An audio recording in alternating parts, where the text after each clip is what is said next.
My wife's lover, a sheriff, arrested me at my own home. They came for me on a Thursday night, not with quiet suspicion, not with subtlety, but with the sirens blazing down my street. Red and blue washing across the windows of the home I paid for, the home I built brick by brick over years of sacrifice. I opened the door before they could knock. A calculated decision. Fear is the mask of guilt. Calm is the mask of truth.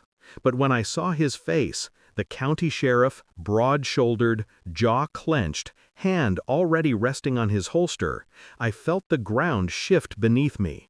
Because I knew his face too well. He looked at me as if I were prey. Turn around, hands behind your back.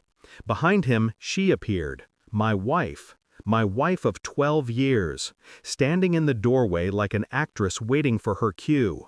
Her arms crossed, her smile sharp, her eyes victorious. "You heard him," she said. "Don't make this harder than it has to be." I didn't move. I studied the two of them. The sheriff's hand flexed against his belt, itching for control. My wife's lip trembled, not from fear, but from restrained laughter. I forced my voice to remain steady. "What's this about?" His answer cut deeper than any bullet. "I'm taking your assets, your freedom, and your children, loser." The words were rehearsed, too precise. His eyes flicked toward her, then back to me. A performance. She laughed, finally letting it out. "Babe, he probably cries like a baby in custody." I should have flinched, shouted, denied. Instead, I let the cuffs click around my wrists. Cold steel biting into skin. Because they didn't know who I was. Not yet. The drive to the station blurred. His voice droned as he read me my rights, words I had once recited myself in another life, back when I wore a uniform of my own, back when I enforced laws instead of being shackled by them. But that part of my life, no one in this town knew, not my wife, not even my children, especially not him. When he leaned close in the cruiser, his breath sour with coffee, and said, "She deserves better than a coward like you," I felt my chest constrict. Not with panic, with clarity. The pieces aligned. The late nights at the office, the sudden trips to her mother's, the way she locked her phone, face down, screen always dimmed. I had dismissed it all, too busy working, too tired to question. I had convinced myself her distance was routine, not betrayal. But sitting in the back of that cruiser, cuffed, with my wife's lover at the wheel, denial finally died. They weren't just together, they were conspiring. My wife, my children, my assets, my freedom, all neatly tied up in one orchestrated move. Her words echoed, "He'll cry like a baby." No, I wouldn't cry. I wouldn't beg. I would remember. Every detail, every word, every smirk. Because in silence, a plan takes root. They booked me, fingerprinted me, caged me like an animal. A night in a holding cell felt like weeks. But solitude breeds clarity, and clarity sharpens resolve. I replayed the sheriff's arrogance, her laughter, the weight of betrayal pressing against my chest. If they believed they had stripped me of power, they were blind to the truth. When I made bail the next morning, I returned to the world a free man, but not the same man. I didn't confront her, not yet. I played my role, quiet, cold, observant. She asked nothing about the arrest, didn't need to. Her silence was loud. She assumed defeat had broken me, but I studied her. The way she lingered by the phone at night, the sudden glow in her eyes when she received messages, the absence of guilt. And I began to build. Bank records first, small withdrawals, unexplainable expenses, cash funneled into accounts she thought I couldn't see. Phone logs next, burners, hidden numbers. But every line leaves a trail if you know where to look, and I did. Then the children. I overheard her whispering to them, planting seeds. "Daddy doesn't love you. Daddy's weak. Daddy won't be around much longer. She was sculpting me into a ghost before I was dead. Every discovery burned through me, but I didn't let the flame show. I smiled when I had to, ate dinners in silence, kissed the children goodnight with steady hands, all while documenting everything: evidence, patterns, truth. She thought betrayal was her weapon.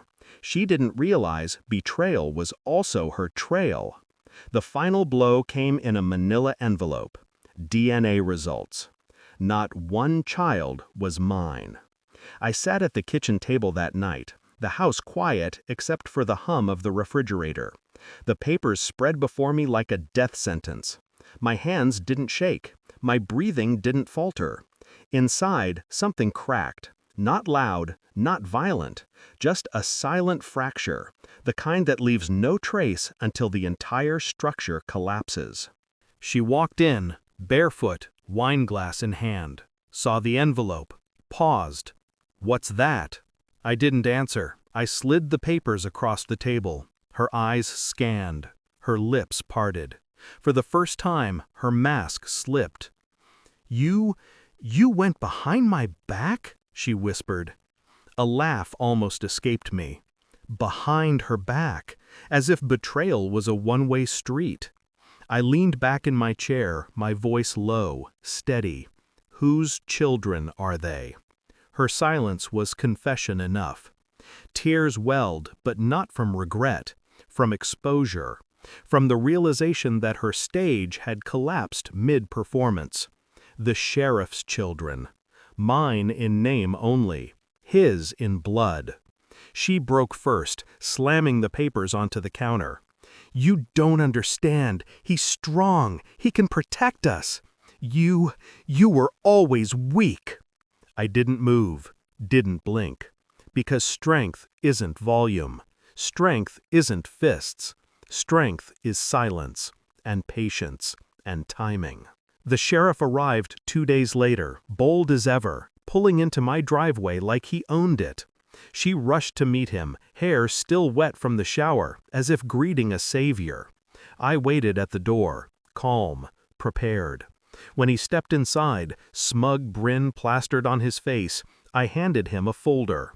"What's this?" he asked. "Proof," I said simply.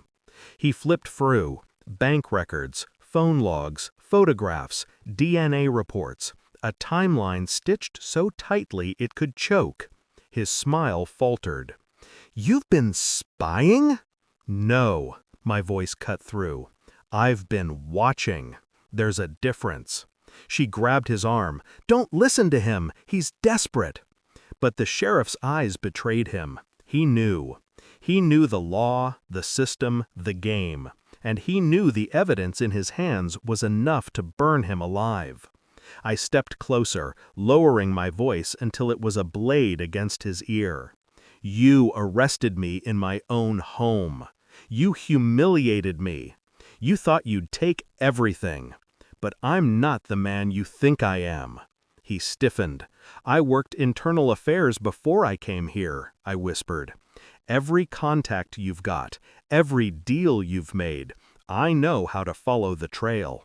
And now I've got leverage, enough to end your career, your freedom, everything."